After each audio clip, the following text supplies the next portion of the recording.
Hello everyone, আসসালামু আলাইকুম। কি অবস্থা সবার? এই তো আমি আছি, আলহামদুলিল্লাহ ভালো। এই তো আমি আজকে হাতে মাখানো কাঁচামরিচ রান্না করবো। আমি এখানে কাঁচামরিচগুলো ভালোভাবে দিয়ে কুচি করে নিয়েছি। আমি এখানে পেঁয়াজ কুচি, কাঁচামরিচ কুচি দিয়ে দিলাম, হলুদ, মরিচ, লবণ, ধনিয়া, আদা রসুন বাটা দিয়ে একটু ভালো করে মাখে ম্যারিনেট করে দিয়ে দিচ্ছি। তারপর কড়াইতে আমি তেল দিয়ে পেঁয়াজটা একটু দিয়ে দিচ্ছি। পেঁয়াজ একটু ভেজে না দিলে দেখা যায় ব্রাউন করে ভাজা হয়ে যাওয়ার পর আমি ম্যারিনেট করা মাছগুলোকে দিয়ে দিলাম।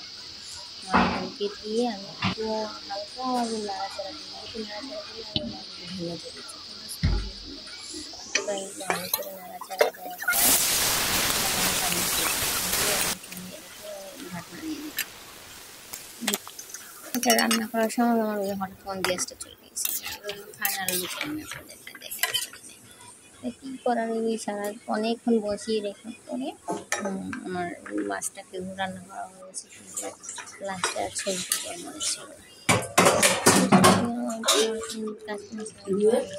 আমার রান্না বান্নাগুলো ভালো কিছু ফলো দিয়ে রাখবেন। Thank you.